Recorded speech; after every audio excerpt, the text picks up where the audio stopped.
అధ్యక్ష,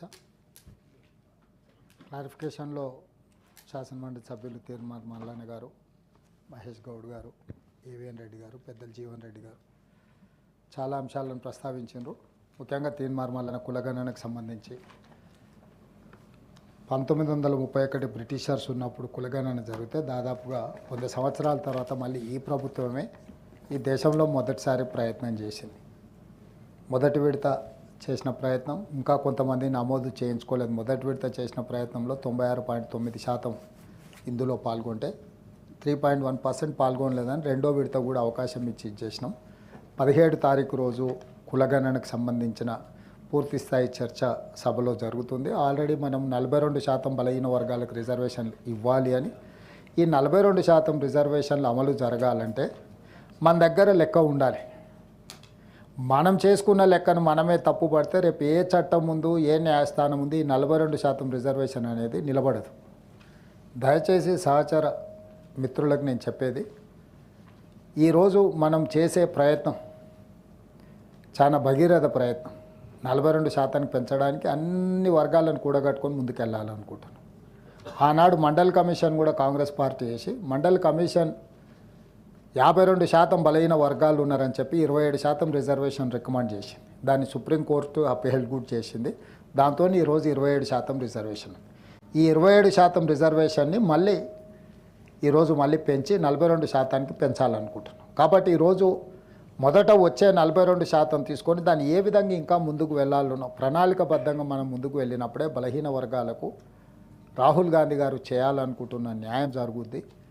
అందుకే దీనికి అందరినీ సహకరించాల్సిందిగా నేను కోరుకుంటున్నాను. ఇదే కాకుండా 30-35 సంవత్సరాల నుంచి ఎస్సీ ఉపకులాల వర్గీకరణ మీద కూడా ఎన్నో పోరాటాలు జరిగినాయి. ఇక్కడ ఉన్న సభ్యులందరూ కూడా దానికి ప్రత్యక్ష సాక్షి. ఈరోజు సుప్రీంకోర్టు తీర్పు నేపథ్యంలో మనం క్యాబినెట్ సబ్ కమిటీ వేయడమే కాకుండా 1 man commission, Shamim Akhtar commission వేసి వారు ఇచ్చిన నివేదికను తూచా తప్పకుండా ఈరోజు 15% ఎస్సీ రిజర్వేషన్లు కూడా 9%, 5%, 1%గా పంచి వర్గీకరణ ఉపకులాలకు కూడా పంచిపెట్టడం జరిగింది. ఈరోజు ఇది కూడా ఒక సామాజిక చైతన్యంతో కూడుకున్న ప్రతిపాదన. భవిష్యత్తులో జనాభా పెరిగినట్టుగా రిజర్వేషన్లు పెరిగితే మళ్ళీ ఆ దామాషా ప్రకారం వాళ్ళ రిజర్వేషన్లు కూడా పెరగడానికి అవకాశం ఉంటుంది. సభ్యులు ఈ సామాజిక సమీకరణల నేపథ్యంలో సామాజిక న్యాయం చేయడానికి ప్రభుత్వం ఏదైతే ప్రయత్నం చేస్తుందో నాకు ఇది ఒక గొప్ప అవకాశం అధ్యక్ష. ఎంతోమంది ముఖ్యమంత్రులు వచ్చిండ్రు పోయినారు, కానీ ఎవరికి ఈ రెండు వర్గాలను ఒకేసారి ఒకే సంవత్సరంలో వాళ్ళకి న్యాయం చేయడానికి అవసరమైన ప్రణాళికలను రచించడానికి నాకు గొప్ప అవకాశం వచ్చింది. దీన్ని మనం ముందుకు అందరం కలిసికట్టుగా తీసుకెళ్దామని కోరుకుంటున్నా. అదేవిధంగా కార్పొరేషన్లలో కేటాయించిన నిధులు, పెట్టిన ఖర్చు, వీటన్నిటిని కూడా తీర్మార్ మల్లన్న గారు ప్రస్తావించడం జరిగింది. నేను కూడా వారితో ఏకీభవిస్తున్నా. ముఖ్యంగా మోస్ట్ బ్యాక్వర్డ్ కార్పొరేషన్స్కి పేపర్ మీదనే కేటాయింపులు జరిగినాయి, నిధులు ఇది కాలేదు. అయితే గత 10 ఏళ్ళు అసలు అన్ని రకాలుగా అన్ని రకాలుగా ఉల్లంఘనలు లేకపోతే రకరకాల పరిస్థితుల వల్ల బడ్జెట్ తలకిందులై ఉన్నది. మొన్న వచ్చిన బడ్జెట్లో కూడా మా ఆర్థిక మంత్రి గారు మేము కూర్చొని మాట్లాడి అంతకంటే ముందు 2,95,000 కోట్ల రూపాయల బడ్జెట్ పెడితే దాన్ని కొంత తగ్గించే 2,91,000 కోట్ల రూపాయల బడ్జెట్ పెట్టినాం. ప్రతి సంవత్సరం బడ్జెట్లు పెంచుకుంటూ పోయిన చరిత్ర. కానీ మొదటిసారి మేము ప్రవేశపెట్టిన పూర్తిస్థాయి బడ్జెట్లో కొంత తగ్గించే పెట్టినాం. కానీ రాష్ట్రంలో, దేశంలో, ప్రపంచంలో ఉన్న ఆర్థిక మందగమనం మన రాష్ట్రం మీద కూడా పడ్డది. కాబట్టి ఈరోజు 2,91,000 పైచిలకు కోట్ల బడ్జెట్ మనం ప్రవేశపెడితే నాకు తెలిసి ఇంకా లెక్కలు పూర్తిగా రాలేదు, కానీ 2,25,000 కోట్ల లోపలనే మన బడ్జెట్ ఆగిపోతుంది. అంటే దాదాపుగా 70,000 కోట్ల రూపాయలు మన అంచనా వేసిన నిధులు మనకు చేరలేదు.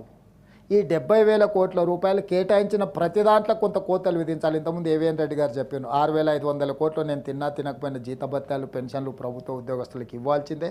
13 లక్షల పైచిలకు ఉద్యోగస్తులు ఉన్నారు, రెగ్యులర్, కాంట్రాక్ట్, అవుట్సోర్సింగ్.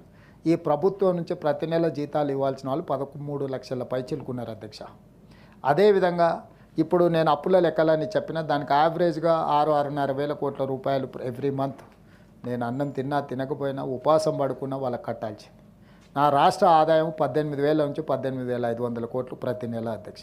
ఇక మిగిలింది నాకు 5,000 నుంచి 500 కోట్లే. వారు రోజుకు 18 గంటలు ఈ మనం సర్కస్లో ఒక బాల్ ఎప్పుడు పడకుండా 3 బాళ్ళు పెట్టి ఎగరేస్తూనే నడుపుతూ ఉంటారు కదా అధ్యక్ష, ఒక్కొక్కసారి ఒక్కొక్క బాల్ను చేతిలో పట్టుకున్నట్టు.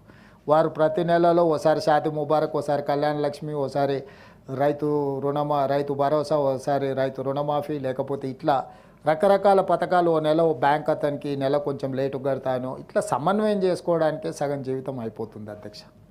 సో ఈ వాస్తవ ఆర్థిక పరిస్థితులను నేను ఆర్థిక మంత్రి గారిని రిక్వెస్ట్ చేస్తున్నా, ఎక్స్రే తీసినట్టుగా మీరు ప్రజలకు అందరికీ వివరిద్దాం. మనం ఏవిఎన్ రెడ్డి గారికి సూచన చేసిండు, వారంటే కొంచెం మొండి ధైర్యంతో ఉన్నారు కానీ మాకంత మొండి ధైర్యం లేదు. ఎందుకంటే ప్రజలకు హామీలు ఇచ్చినాం, ఇట్లా కొన్ని కోతలు విధించేసి ఇది ఇంతనే ఉంది, దీనికే ఖర్చు పెడతా అని చెప్పేంత ధైర్యం నాకు కానీ మా ఆర్థిక మంత్రి గారికి కానీ లేదు.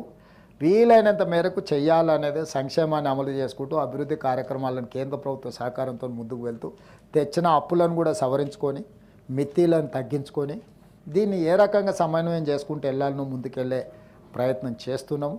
ఆదాయాన్ని కూడా పెంచుకోవాలనుకుంటున్నాం, కానీ ఆదాయం పెంచుకోవాలంటే ఏవి విద్యుత్ ఛార్జీలు కానీ లేకపోతే ఏ ఛార్జీలు కూడా పెంచే పరిస్థితి లేదు. మరియు ఎక్కడైతే లీకేజీలు ఉన్నాయో జిఎస్టీలో కావచ్చు, ఎక్సైజ్ కావచ్చు, శాండ్ కావచ్చు, లేకపోతే ఇతర ఆదాయాలు ఏవైతే ఉన్నాయో ఇంతకుముందు కొల్లగొట్టిన వాటిని నియంత్రించి దాన్ని మెయిన్ స్ట్రీమ్లోకి ఇన్కమ్గా మార్చుకొని ఆ ఆదాయాన్ని పెంచడం ద్వారా ఇవన్నిటిని అమలు చేయాలనుకుంటున్నాం. ఎస్, డెఫినెట్గా పద్దులలో మల్లన్న గారు ఏదైతే అంశాలు లేవనెత్తారో ఈచ్ కార్పొరేషన్, ఈచ్ సామాజిక వర్గం పట్ల వారు పూర్తి స్థాయిలో ఎక్సర్సైజ్ చేసిండ్రు. వారికి కూడా నా సూచన, ఆర్థిక మంత్రి గారితో ఒకసారి కూర్చొని ఆ వివరాలు అందించండి. రేపు ఇట్లాంటి తప్పిదాలు జరగకుండా ప్రజలకు ఏం చేయగలమో వివరిద్దాం. ఒకవేళ ఏదైనా పరిస్థితి ఉంటే ప్రజలను 1 సంవత్సరం 2 సంవత్సరాలు వాయిదా కోరదాం. మనం విధిలేని ఖర్చు ఎందుందో విద్యాశాఖ కూడా 21,000 కోట్లు కేటాయించిన పోయినసారి 8% రఫ్లీ 15% వరకు నిధులను పెంచి ఇది ఖర్చు కాదు పెట్టుబడి, భవిష్యత్ తరాల భవిష్యత్తు కోసం పెడుతున్న పెట్టుబడి అని చెప్పి వాటిని కూడా పెంచాలనుకుంటాం. ప్రాధాన్యతలు మనం చర్చించి నిర్ణయించుకుందాం. మేము స్పష్టంగా మీ అందరి ముందరనే పెట్టి మీ ఆలోచన తీసుకుంటాం. అదేవిధంగా ఆనాడు దామోదర్ రాజనరసింహ గారు, బట్టి విక్రమార్క గారు ఆనాడు ఎస్సీ ఎస్టీ సప్లైని తీసుకొచ్చారు, చట్టాన్ని చేసి చట్టబద్ధత కల్పించారు. కాబట్టి ఈరోజు ఆ వర్గాలకు న్యాయం జరుగుతుంది. బీసీ సప్లైని కూడా చేయాలన్నదే నా ఆలోచన. దానికి కూడా మనం సమీకరించుకుందాం, చర్చించుకుందాం. వాళ్ళకు న్యాయం జరగాలి. ఇన్ని రోజులు జరిగిన అన్యాయాన్ని, నష్టాన్ని పూడ్చడానికి ఏ రకంగా మనం చట్టబద్ధత కల్పించి మన చిత్తశుద్ధితో నిరూపించుకోవాలో మన ప్రభుత్వం తప్పకుండా ముందుకు వెళ్తుంది. ఈ విషయాలన్నిటిని కూడా దృష్టిలో పెట్టుకుంటాం. కేసులకు సంబంధించి మహేష్ గౌడ్ గారు ప్రస్తావించారు. ఈ కేసులు మనం ఆషామాషి ఇక్కడ చర్చించేదన్న నిర్ణయం తీసుకున్న కోర్టులు గతంలో కొట్టేసినాయి. గతంలో చంద్రబాబు నాయుడు గారు ఉన్నప్పుడు తీసేసిన కేసులను రాజకీయ నేపథ్యంలో పెట్టిన కేసులు కాబట్టి కోర్టులకు వెళ్తే కొట్టేసారు. తర్వాత రాజశేఖర రెడ్డి గారు ముఖ్యమంత్రి ఉన్నప్పుడు కూడా కొన్ని కేసులు తీసేస్తే కోర్టులకు వెళ్తే కొట్టేసిండ్రు. ఈరోజు ముఖ్యమంత్రి ఉండి నేను కూడా నిన్నమన్న కోర్టులో పోయి నా మీద రాజకీయ కక్షతో పెట్టిన కేసులైనా ముఖ్యమంత్రి హోదాలో కూడా నిన్నమన్న కోర్టుకు పోయి నించొని న్యాయస్థానాలను గౌరవించి ఆ కోర్టు కేసులను అన్నిటిని కూడా మనం చూస్తున్నాం. డెఫినెట్గా తీయగలిగిన కేసులు ఏమేమి ఉన్నాయో వాటిని పరిశీలిద్దాం.